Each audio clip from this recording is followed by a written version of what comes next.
What's up, Athena fam? Welcome back to our guide to precision irrigation. This is video 3 of our 5-video series. My name is Jay O'Keel, Facility Advisor for Athena. Today we'll be going over Veg Irrigation Strategy and Irrigation Phase P1. To more easily understand precision irrigation strategy, you must first understand an irrigation phase graph. This is your typical irrigation phase graph.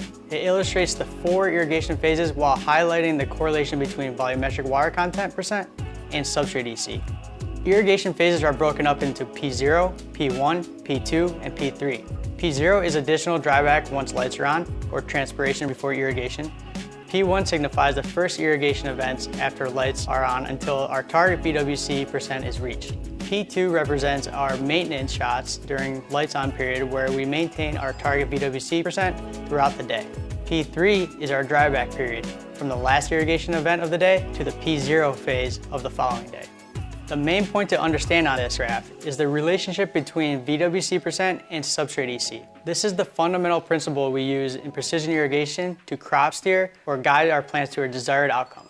Once you understand how to manipulate your substrate EC utilizing strategic irrigation events that affect VWC percent, you can create a dialed-in irrigation strategy for any strain to reach its full potential.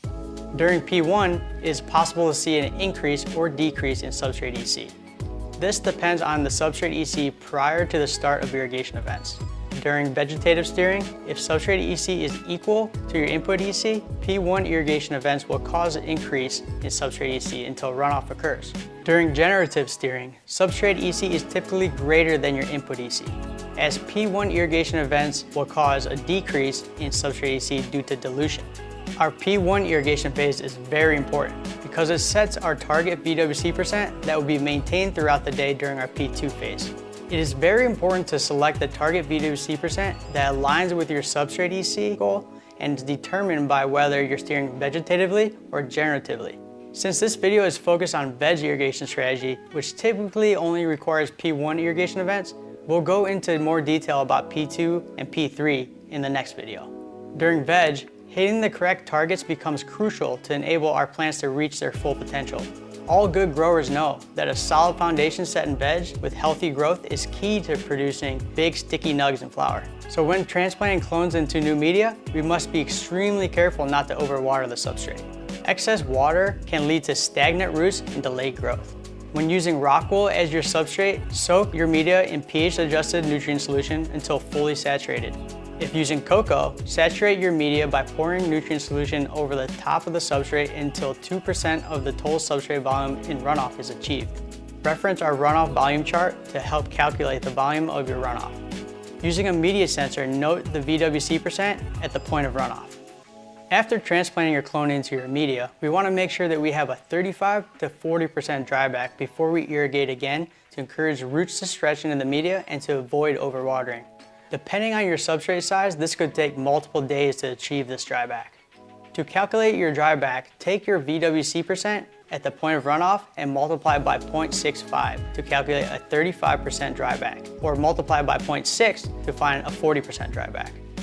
This dryback is an example of a relative change. We calculate our dryback using a relative change because the decrease in VWC percent will be proportional no matter what the VWC is at field capacity. Once we achieve our 35 to 40% dryback, it is now time to start utilizing P1 irrigation events. When initiating P1, we want to make sure we have transpiration before irrigation. Our first shot should occur 1 to 2 hours after our lights turn on. We'll use as many 2 to 6% shots that are needed until field capacity is reached and we achieve 2 to 7% runoff. Use a clone tray with an insert to collect runoff and determine volume. Mark your VWC percent at the exact point when we achieve 2 to 7% runoff. This will be our target VWC percent, which will be important when planning our P2 irrigation phase. Each P1 shot must be spaced 15 to 30 minutes apart to slowly allow the nutrient solution to wick into the substrate and avoid channeling, which can occur if too large of a shot is applied at one time. After this first P1 irrigation event, we won't irrigate again until we see a 20% dryback in our substrate. A 20% dryback could take 1 to 3 days depending on substrate size, but eventually will begin to occur every day. We will continue to use P1 irrigation events each time we reach a 20% dryback. During the beginning stages of veg, we will focus solely on P1 and P3 phases because growth is slower and plants transpire less rapidly.